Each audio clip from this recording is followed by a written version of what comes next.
آخری بات ہم نے یہ کی تھی کہ شیطان کو نکالا گیا کہ تمہاری یہ کیا مجال کہ یہاں کہ تم تکبر کرو اور تم چھوٹے بنائے گئے ہو، یعنی تمہاری کوئی حیثیت نہیں ہے، فخرج، نکل جاؤ یہاں سے۔ جاتے ہوئے وہ کہتا ہے قال انظرنی الی یوم یبعثون، اس نے کہا مجھے وقت دیجیے، مہلت دیجیے اس وقت تک جب یہ دوبارہ زندہ کیے جائیں گے۔ اس نے یعنی قیامت کے دن تک۔ اسے کیسے پتا قیامت کے دن کا؟ اور قیامت تو اس وقت ہوتی ہے کہ جب پورا قصہ قیامت کا یہ ہے کہ انسان دنیا میں آئے گا، دنیا میں اس کا امتحان لیا جائے گا، امتحان میں وہ یا پاس ہوگا یا فیل ہوگا، اس کے اعمال کا ریکارڈ ہوگا، پھر اس کے بعد وہ اپنی قبر میں جائے گا، پھر قبر سے ایک دن قیامت آئے گی، قیامت میں جا کے وہ اس نے دوبارہ کھڑے ہونا ہے، اور پھر کھڑے ہو کے اس کے اعمال کا سارا نامہ سامنے آئے گا، اور پھر دیکھا جائے گا کہ اس کو مغفرت ملے گی کہ نہیں، رائٹ؟ یہ ساری کہانی ہے۔ اگر ابلیس نے صرف اتنی سی بات کہہ دی، وہ دن جب کہ یہ اٹھائے جائیں گے، تو اس کا مطلب ہے اللہ تعالیٰ نے انسان کی جو صرف یہی نہیں بتایا فرشتوں کو کہ میں نے زمین میں خلیفہ ڈالنا ہے، زمین میں کسی کو چھوڑنا ہے، بلکہ اس کا پورا پلان اس انسان کا کہ اس کے ساتھ امتحانات ہونے ہیں، اس کو خیر اور شر کی چوائسز ہونی ہیں، اس کو یہ تمام مرحلات سے گزرنا ہے، اور پھر آخر کار جا کر اس کو موت بھی آنی ہے، اور پھر اس کے بعد اس کو دوبارہ کھڑا بھی ہونا ہے۔ یہ سب تمام کو معلوم ہے، انسان تک کو معلوم تھا اس وقت، اور یہ جو مسٹری ہے تھوڑا کھلتی چلی جائے گی اب، کیونکہ شروع سے ہی ہمیں اپنے پورے مقصد کا علم تھا، اور ملائکہ کو بھی تھا، ہمیں بھی تھا، اور یہاں تک کہ ابلیس کو بھی ہے۔ اسی لیے اس نے کہا اس دن تک مجھے وقت دے دیں، مہلت دے دیں، انظرنی الی یوم یبعثون۔ اللہ تعالیٰ نے جواب میں کہہ دیا انک من المنظرین۔ اس بات سے میں آگے کی بات پہلے کر رہا ہوں تاکہ ہمیں سمجھ میں آ جائے۔ اللہ تعالیٰ نے ہمیں معلوم یہ ہوتا ہے، اللہ تعالیٰ نے ہمیں پہلے سے انفارم کیا ہوا ہے کہ ہمارے ساتھ امتحان ہونا ہی ہونا ہے، اور اس امتحان کا مقصد جنت ہے، یعنی اس کا مقصد اللہ کی رضامندی ہے، اور رضامندی کا پہلا مرحلہ جنت ہے، اس کے آخری مرحلہ اللہ سے خود ملاقات ہے ہماری، ان کی اپنی کمپنی ہے۔ لیکن یہ سب مراحل انسان کو ایک امانت کے طور پہ دیے گئے تھے۔ یہ میں اگین آگے کی بات ہے، لیکن پہلے سے میں آپ کو انٹروڈیوس کرا رہا ہوں۔ سورۃ الاحزاب میں ہے انا عرضنا الامانۃ علی السماوات والارض فابین ان یحملنها فحملها الانسان۔ سورۃ الاحزاب میں ہے کہ اللہ تعالیٰ نے ایک بہت بڑی امانت ہم نے دینی چاہیے، ہم نے دی آسمانوں کو، زمین کو، لیکن وہ اٹھانے سے انکار کر گئے، لیکن انسان نے اسے اٹھایا۔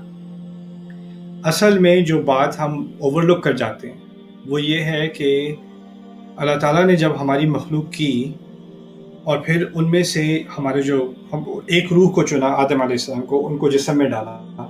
جسم میں ڈالنے سے پہلے ہی بتا دیا تھا کہ یہ مٹی سے بنا ہوا ہے۔ مٹی کا مقصد کیا ہے کہ اس کا جو یہ جسم ہے، اس نے دنیا میں رہنا ہے، اس دنیا میں رہنا ہے۔ اس مٹی کی مخلوق کا اصل مقصد جنت نہیں تھا، اس مٹی کی مخلوق کا اصل مقصد دنیا تھا۔ اور پھر انسان کو بنانے کے بعد پورا پلان، اشارے میں بات ہو گئی اور کافی ہے اس کے یہ کہنے میں کہ ان کے کھڑے ہو جانے تک، ان کے دوبارہ، یعنی ان کی بعثت نہیں، بعث عربی میں کہتے ہیں دوبارہ اٹھنے کو، یعنی زندہ سے مردہ سے دوبارہ اٹھنے کو، اس وقت تک مجھے ٹائم دیں۔ اس سے یہ بات بھی سامنے آ جاتی ہے کہ اللہ تعالیٰ نے یہ تمام جو سیکوینس آنے والی ہے اس کے بارے میں ہم سب کو انفارم کر دیا تھا کہ تمہارے ساتھ یہ ہونا ہے۔ پھر ہوا یہ ہے کہ ہم سے پوچھا گیا تھا کہ یہ امتحان ہے، امتحان پاس کرو گے تو یہ جنت ہے، امتحان فیل کرو گے تو یہ جہنم ہے۔ اور امتحان سخت ہے، اس میں تمہیں بیماری بھی ہوگی، بے روزگاری بھی ہوگی، فقر بھی ہوگا، جنگ بھی ہوگی، خون بھی ہوگا، ناانصافی بھی ہوگی، زیادتی بھی ہوگی، ہر طرح کی چیزیں، اداسی ہوگی، اچھے دن بھی آئیں گے، برے دن بہت سارے آئیں گے۔ یہ ساری چیز ہمارے سامنے رکھ دی کہ یہ امتحان ہے تمہارا، اس امتحان میں تمہیں اچھے وقت سے بھی گزارا جائے گا، وہ بھی تمہارا امتحان ہوگا، برے وقت سے گزارا جائے گا، وہ بھی تمہارا امتحان ہوگا۔ لیکن تمہیں دو چیزیں دی جا رہی ہیں، ایک تو تمہاری خلقت کے علاوہ سویتہ ونفخت فیہ من روحی، تمہارے اندر ایک روح ڈالی ہوئی ہے، اور تمہیں بیلنس دیا کی تھی، اور ان دونوں کو ری انفورس کرنے کے لیے، ان کو مزید زیادہ طاقتور بنانے کے لیے تمہیں وحی بھی بھیجی جائے گی۔ تو یہ چیزیں تمہارے اندر پہلے سے ہوں گی۔ یہ جو مکالمہ ہو رہا ہے ابھی، یہ تو تم بھول جاؤ گے، لیکن اس مکالمے کو یاد کرانے کے لیے تمہیں وحی دی جائے گی، تاکہ تمہیں یہ بات جو بہت پہلے ہوئی تھی، جو بھول چکی، وہ یاد آ جائے گی۔ تمہاری عقل اور تمہارا دل اس وحی کو مان لے گا اور پھر تم امتحان پاس کر سکو گے. یہ امتحان ہے تمہارے سامنے. اگر چاہو تو لے لو, نہیں چاہتے تو نہ لو. آفر کی جا رہی ہے, زبردستی نہیں کی جا رہی کسی بھی انسان سے.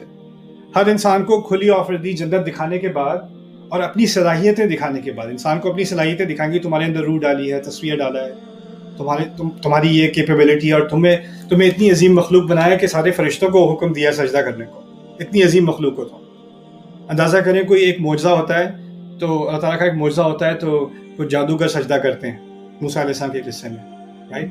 کچھ لوگ قرآن کی آیت سنتے ہیں اور وہ گر جاتے ہیں, سجدے میں گر جاتے ہیں. قرآن کے قصے ہیں, سیرت کے قصے ہیں. اللہ تعالیٰ جتنی عظیم مخلوق ہوگی اس کے ارد گرد کے جو اس کو ایکسپوز ہوں گے وہ سجدے میں گر جائیں گے. اللہ تعالیٰ نے کیا مخلوق بنائی, انسان, اور پھر اپنے اعلیٰ ترین مخلوق اس سے پہلے وہ کیا تھی, فرشتے, ان سب کو سجدے میں گرا دیا اس مخلوق کی وجہ سے. تو ہمیں یہ سینس دی گئی کہ ہم کتنی عظیم مخلوق ہیں, اور ہم کبھی بھی کوئی ایسی مخلوق نہیں تھی جو اس امتحان کو سنبھال سکے جس طرح ہم سنبھال سکتے ہیں اس امتحان کو. اور ہم نے تمام نے, یعنی صرف آدم علیہ السلام نے نہیں, انسانیت نے ایک نے کہا ہاں یہ تو میں بالکل پاس کر لوں گا, اس میں کیا مشکل ہے. اور جنت کون نہیں چاہے گا, اتنا اعلیٰ درجہ اللہ نے مجھے اتنی زیادہ کیپیبلٹی دی ہے, اتنا پوٹینشیل دیا ہے, میں کیوں اس کو استعمال نہ کروں. تو اس وقت ہمارا کانفیڈنس اور ہمارا خود اعتمادی بہت تھی, اور ہم نے یہ امانت قبول کر لی. یہ بات سمجھنی اس لیے چاہیے کیونکہ لوگ کہتے ہیں, کوئی انسان اپنے آپ سے کہتا ہے میں نے تھوڑی کہا تھا کہ مجھے پیدا کیا جائے, میں نے تھوڑی کہا تھا کہ مجھے بیماری ہو, میں نے تھوڑی کہا تھا کہ مجھے مشکلیں ہوں دنیا میں نے تھوڑی کہا تھا میرے ساتھ یہ ہو اور وہ ہو, میں نے اپنی زندگی تھوڑی چوز کی ہے, تو اللہ نے مجھے مصیبت یہاں پہ ڈال دیا, اب امتحان بھی میری بغیر چوائس کے, میں نے کب سائن اپ کیا تھا. قرآن کا اصل جواب یہ ہے, جو میں آگے کی بات ہے پہلے بتا رہا ہوں, ہم نے واقعی سائن اپ کیا تھا, ہم نے ایکچولی سائن اپ کیا تھا. اور اسی کو قرآن بار بار کہتا رہتا ہے, وَقَدْ أَخَذَ مِيثَاقَكُمْ, وعدہ تو تم سے لیا جا چکا ہے, باتیں تم پہلے کر چکے ہو. أَلَسْتُ بِرَبِّكُمْ قَالُوا بَلَىٰ, میں تمہارا رب نہیں ہوں, نے کہا ٹھیک ہے. پھر یہ نہ آگے آ کر مت کہنا کہ ہمیں پتہ ہی نہیں تھا. تو یہ ہم اپنے پوٹینشیل کو بھول جاتے ہیں. اور آپ کو سوال میں مزاحیہ بتا رہا تھا, کیا سوال تھا آپ کو یاد ہے جو کسی نے پوچھا تھا؟ آپ نے جو شیطان کی خصوصیات بیان کی ہیں, مجھے لگتا ہے کہ وہ مجھ میں ہاں کہ میں ہی ابلیس ہوں. اب تو میں ابلیس کی آپ نے اتنی بات کی ہے, مجھے لگتا ہے میں ہی ابلیس ہوں. اب اس میں مذاق بھی ہے لیکن اس میں ایک بڑی گہری بات بھی ہے. ابلیس کا اصل مقصد ہے کہ وہ جیسے اپنے آپ کو دیکھتا ہے, آپ کو کنونس کرے کہ آپ بھی اپنے آپ کو ویسا ہی دیکھیں. آپ کے اندر جو خیر اللہ تعالیٰ دیکھتے ہیں نا, اس سے آپ اندھے ہو جائیں, اور آپ کا اپنا ویو اس کے مطابق ہو, اللہ تعالیٰ کے مطابق نہ ہو. دیکھیں آئینے میں آپ دیکھتے ہیں, آپ آنکھوں سے اپنے آپ کو دیکھ رہے ہیں. آج میں جو بات کرنا چاہ رہا ہوں, اصل میں آپ اپنے آپ کو اپنی آنکھوں سے نہ دیکھیں. یا تو آپ اللہ تعالیٰ نے جس نظر سے دیکھنا چاہا ہے, اللہ تعالیٰ جس نظر سے ہمیں دیکھنا ہے اس سے دیکھیں, یا ابلیس جس نظر سے دیکھنا چاہ رہا ہے اس سے دیکھیں. ابلیس کی نظر میں آپ مایوس ہیں, آپ نکمے ہیں, آپ ناکام ہیں, آپ کیپیبل ہی نہیں ہیں, آپ میں کوئی پوٹینشیل ہی نہیں ہے, آپ ضائع ہیں, آپ نے غلطی کر دی, اب تو آپ ہمیشہ کے لیے دھتکارے گئے. یہ اس کا اپنا ویو ہے. یہ ویو ہمارے لیے چاہتا ہے. اللہ تعالیٰ نے ہمیں کیا دیا ہے کہ تمہارے پاس توبہ کا راستہ کھلا ہے, کھلا ہے. تمہارے امتحانات عارضی ہیں, اس دنیا میں تھوڑی دیر تک ہیں, ان امتحانات کو پاس کر لو, تمہارے پاس ابدی جنت ہے, اور میری رضا ہے تمہارے لیے, وہ تمہارے انتظار میں ہے. یہ تو کچھ بھی نہیں ہے تمہارے سامنے, تمہیں اتنے مقصد کے لیے بنایا ہوا ہے. ہمارا اپنا اپینین اپنے بارے میں بہت اونچا ہو جاتا ہے اللہ تعالیٰ کا ویو لینے کے بعد, اور ابلیس کا ویو لینے کے بعد اپنی ویلیو ختم ہو جاتی ہے. اب انسان حقیر سمجھنا شروع کر دیتا ہے. اللہ تعالیٰ نے آدم کی اولاد کے بارے میں کیا کہا ہے قرآن میں, وَلَقَدْ كَرَّمْنَا بَنِي آدم, ہم نے آدم کی اولاد کو عزت دی. آدم کی یعنی تمام انسانیت کو اتنی بڑی, اور وہ شروع سے دی ہے. جب فرشتوں کو سجدہ کرنے کو کہا تب سے عزت دی ہے. تو اس کا مطلب ہے جو چیز اللہ نے دی ہے وہ ابلیس چھیننا چاہ رہا ہے, وہ آپ اپنے آپ سے تو نہ چھینیں.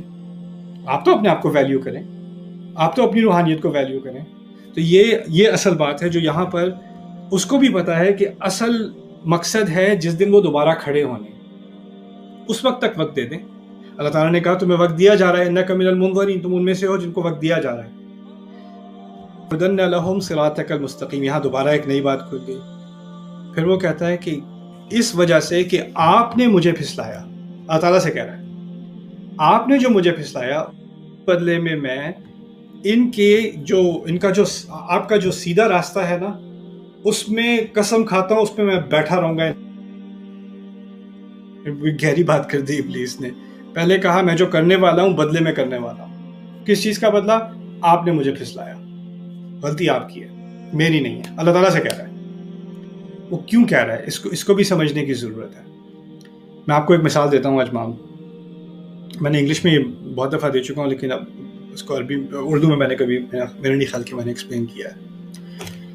فرض کریں مام کہ میری کہیں جاب لگتی ہے، ٹھیک ہے، اور میں بالکل جیسے وہ انٹری لیول پوزیشن ہوتی ہے نا، جس میں چائے لے کے آؤ اور اس کی کاپی بنا دو، سیکرٹری ٹائپ پوزیشن، وہ لگی. وہاں سے پروموشن کرتے کرتے کرتے کرتے میں 20 سال لگا دیے، 25 سال لگا دیے کمپنی میں. میں وائس پریزیڈنٹ بن گیا کمپنی کا، ایگزیکٹو وائس پریزیڈنٹ بن گیا. پروموشن ہوتے ہوتے اپنی تعلیم آگے کرتے رہتے، ایکسپیرینس کرتے رہتے. کہاں سے شروع ہوا تھا کہاں پہنچ گیا. اب 25 سال لگانے کے بعد وہ سی ای او جو ہے وہ ریٹائر ہو رہا ہے، پریزیڈنٹ کمپنی کا ریٹائر ہو رہا ہے، اور وہ اناؤنس کرنے والا ہے کہ نیا پریزیڈنٹ اب کون ہوگا. پوری توقع ہے کہ میرے ایکسپیرینس کے حساب سے اور جس حساب سے میں آگے آیا ہوں، جو لائلٹی میں نے دکھائی ہے، میرے علاوہ کون ہوگا. مجھے تو لگتا ہے کہ میں ہی ہوں اس کا مستحق. اس پروموشن آفس ہے، میں سوچ رہا ہوں کہ چلو ٹائم آ گیا پروموشن کا، آج ہی اناؤنس کرنا تھا. آفس میں بلایا، وہاں پر کوئی 16-17 سال کا لڑکا بیٹھا ہے چیئر پہ، چنگم کھا رہا ہے. اس نے بیس بال ہیٹ سائڈ پہ پہنی ہوئی ہے، وہ بیٹھا ہے. اور سی ای او مجھے کہتا ہے یہ ہمارے نئے پریزیڈنٹ ہیں، ان کے لیے چائے لے آؤ. اگر وہ مجھے یہ کہتا ہے، آپ مجھے بتائیں میں کیا فیل کروں گا اس وقت؟ غصہ. یہ کیا بکواس ہے؟ میں نے 25 سال لگائے ہیں اس کمپنی میں، یہ کیا چیز ہے؟ اس کو کہاں سے پروموشن مل رہی ہے؟ اور پھر اب میں مزید اس کہانی کو میں مزید کمپلیکیٹ کر دیتا ہوں. ایک جو پریزیڈنٹ ہے اس نے تمام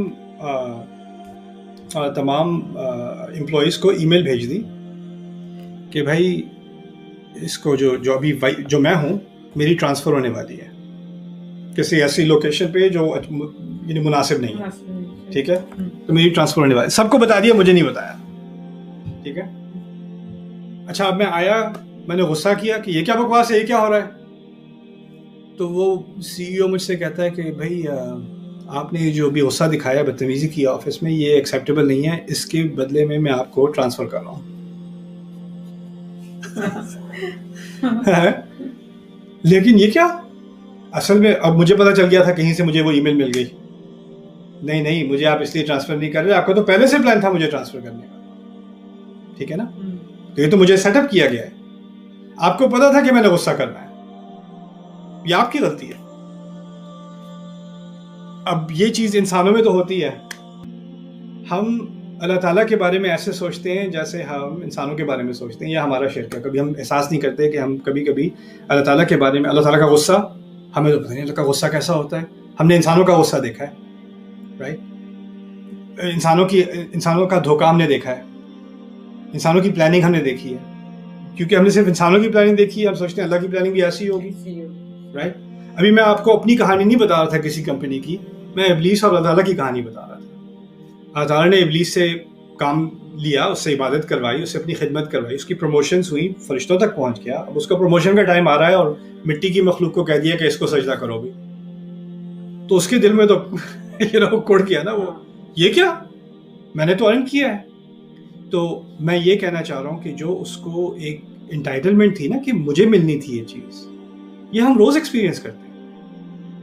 اور مجھے جو یہ غصہ آیا، یہ غصہ میری طرف سے یہ آپ کی وجہ سے ہو یہ غصہ. تو اس نے اللہ تعالیٰ کو بلیم کیا اس غصے میں. اس کا اصل جواب پہلے آ چکا ہے. اور چیزیں جو اللہ تعالیٰ نے بنائی تھی، جو اور کوالٹیز انسان میں ڈالی تھی، اور مزید اس کی اصل میں لائلٹی کا امتحان تھا کہ یہ اصل میں خدمت کے لیے نہیں کمپنی میں تھا، یہ پروموشن کے چکر میں اس کا اصل مقصد خدمت نہیں تھا، پروموشن تھی. جیسے ہی پروموشن نہیں ملی، مجھے ریکگنیشن نہیں ملی، اس عبادت کا کیا فائدہ، اس خدمت کا کیا فائدہ. ہمارا تعلق اللہ تعالیٰ سے جو ہے وہ اللہ تعالیٰ کی رضامندی کا ہے. ہم بندے ہیں، وہ رب ہے ہمارا. اس میں ہمیں اللہ تعالیٰ کی طرف سے اگر کہیں کہ اللہ تعالیٰ نے میں نے تو نمازیں بھی پڑھی، اس نے مجھے امتحان میں پاس بھی نہیں کرایا، میں پھر بھی بایولوجی کے ایگزام میں فیل ہو گیا. یہ کیا بکواس ہے؟ میں کیوں کروں دعائیں, میں کیوں پڑھوں نمازیں؟ یہ جس طرح ہمارے لوگوں سے ایکسچینج ہوتے ہیں نا, میں نے یہ فیس بھری تھی تو مجھے یہ سروس ملنی چاہیے, ہم یہ ریلیشن شپ سمجھتے ہیں ہمارا اللہ تعالیٰ کے ساتھ ایسے ہوگا. ابلیس کا کانسیپٹ یہ تھا, میں عبادت کروں گا مجھے پروموشنز ملیں گی, یعنی اس کو ایک حق بنتا ہے.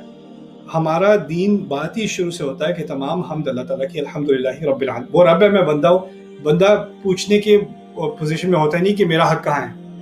میرا حق ماں باپ سے میرا حق ہے, ماں باپ پر میرا حق ہے, وائف اور ہسبینڈ کا آپس میں حق ہوتا ہے, بہن بھائی کا آپس میں حق ہوتا ہے. رب کے تمام حقوق ہوتے ہیں اور بندے کے کوئی حقوق نہیں ہوتے, کیونکہ وہ ہے ہی غلام. غلام کا کیا حق ہوتا ہے؟ غلام کو صرف دین دی جاتی ہے, تحفہ دیا جاتا ہے. ہمارا رب دیتا ہے پھر بھی, لیکن ہم اس پہ نہیں کہہ سکتے ہمارا حق بنتا ہے بھی آپ دیں, آپ جنت دیں, ہمارا حق بنتا ہے. ہم ہوتے کون ہے کہنے والے, رائٹ؟ تو ابلیس کو اس نے اللہ تعالیٰ سے ایک انٹائٹلمنٹ مانگی نا, یہ اس کی غلطی تھی اصل میں. اور میں نے آپ کو یہ ہیومن ایگزامپل اس لیے دی تھی کیونکہ ہم جب انسان کے بارے میں سوچتے ہیں تو بات تو ٹھیک ہے, لیکن ہم وہی لاجک لے جا کر کہاں لے جاتے ہیں؟ اللہ پہ لے جاتے ہیں.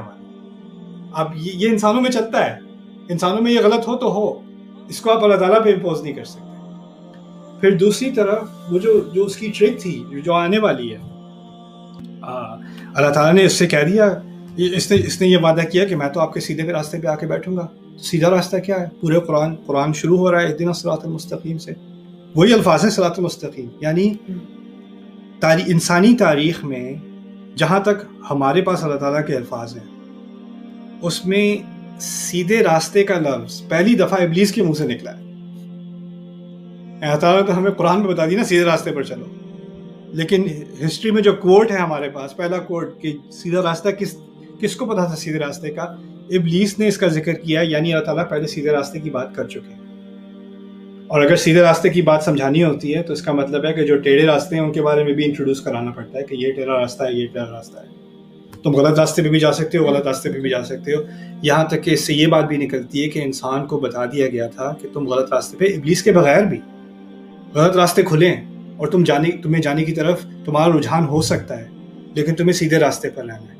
اسی لیے اس نے کہا کہ آپ کا جو یہ سیدھا راستہ ہے نا, جو آپ نے سمجھایا تھا سب کو, جس پہ سب نے چلنا ہے, میں اسی پہ جا کے بیٹھوں گا.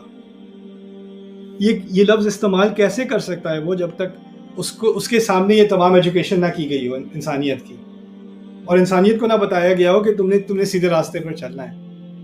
تو ہم جو سمجھتے ہیں نا کہ ہمیں آ کر پھر یہ جس سفر سے ہم گزر رہے ہیں, اس کی تعلیم ہمیں آ کر وحی کے بعد دی گئی ہے. اصل کے اندر یہ سفر, یہ سب ہو چکا ہے ہمارے ساتھ.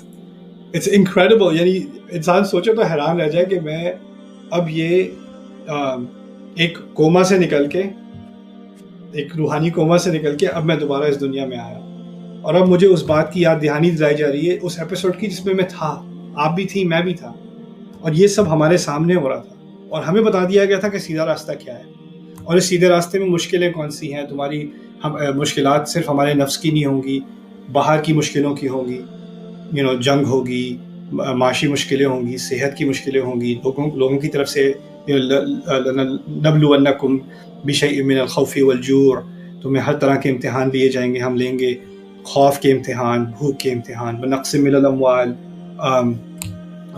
معاشی نقصان, والانفس, اور لوگوں کا نقصان جن سے ہم محبت کرتے ہیں وہ چھوٹے جائیں گے ہم سے, والثمرات, اور پھلوں کا نقصان, یعنی کتنی محنت کر کے کوئی چیز کمائی ہوگی وہ کہیں چلی جائے گی, ضائع ہو جائے گی. ہم کہیں گے اپنے اتنے سال لگا دیے اس میں اور دیکھو وہ کہاں کچھ.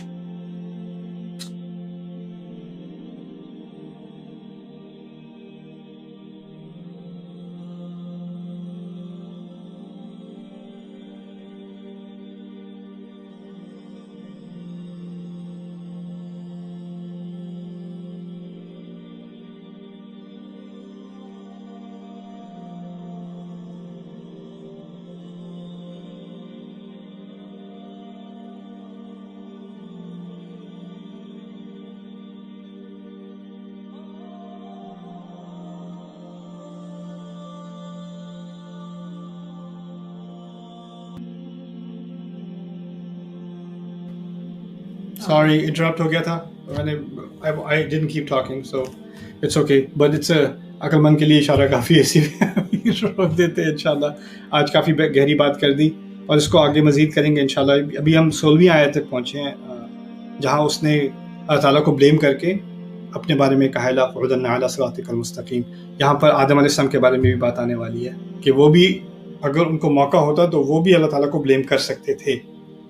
تو اس کو سمجھیں گے انشاءاللہ اگلی نشست میں. لیکن آج ایکچولی میں اسپیشل سیشن بھی کرنا چاہ رہا ہوں.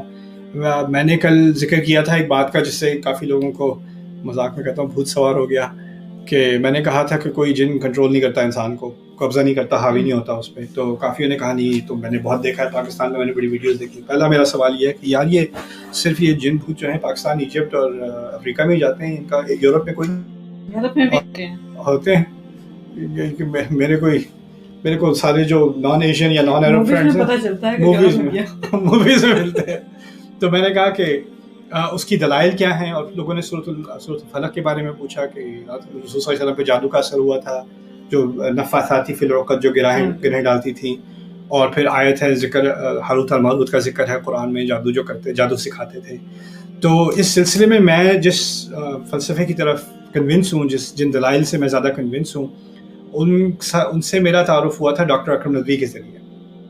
وہ میرے نزدیک دنیا کے لیڈنگ محدثین میں سے ہیں, حدیث ریسرچر میں سے ہیں, اور ان کی ریسرچ کو میں بہت زیادہ رسپیکٹ کرتا ہوں. اور صرف یہ نہیں کہ ان کی کریڈینشلز ہیں کرتے ہیں تو اس میں ایک ریسرچ کی گہرائی ہوتی ہے, آئی ریسپیکٹ ریسرچ. تو میں نے ان سے کل درخواست کی تھی کہ وہ میرے ساتھ ایک لائیو سیشن کر لیں اس موضوع پر, اور وہ اپنا پوائنٹ آف ویو خود ہی ہمیں شیئر کر لیں, اور اس کے بعد میں ان سے سوال بھی پوچھ لوں گا انشاءاللہ. تو وہ تقریباً آدھے گھنٹے بعد آنے والے ہیں آن لائن آکسفورڈ سے. تو میں دوبارہ یہ لائیو اسٹریم کروں گا انشاءاللہ آدھے گھنٹے بعد, اور اس میں ان سے ایک اس بحث پہ اور اس موضوع پہ کچھ بات ہوگی انشاءاللہ. تو اس وقت تک السلام علیکم ورحمۃ اللہ, بارک اللہ علیہ ولکم. السلام علیکم مام, thank you. Let me go turn the thing off.